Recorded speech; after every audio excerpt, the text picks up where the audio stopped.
এলাহাবাদ প্রশস্তি কে রচনা করেছিলেন? অশ্বঘোষ, নাগার্জুন, হরিসেন নাকি বসুমিত্র?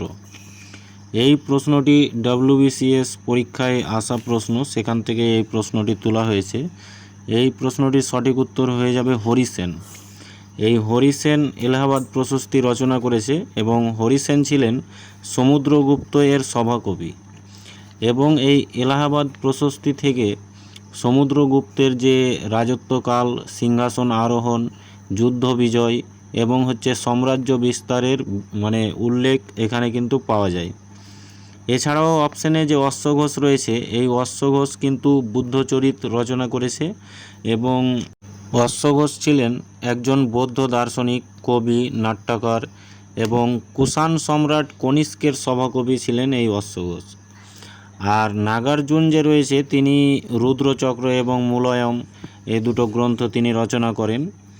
আর বসুমিত্র মহাবিভাস এই গ্রন্থটি রচনা করে থাকেন। আর এই এলাহাবাদ প্রশস্তি ছাড়াও একটি নাসিক প্রশস্তি রয়েছে। এই নাসিক প্রশস্তি থেকেও পরীক্ষাতে প্রশ্ন আসে। তো নাসিক প্রশস্তি কিন্তু রচনা করেছে গৌতমী বালাশ্রী।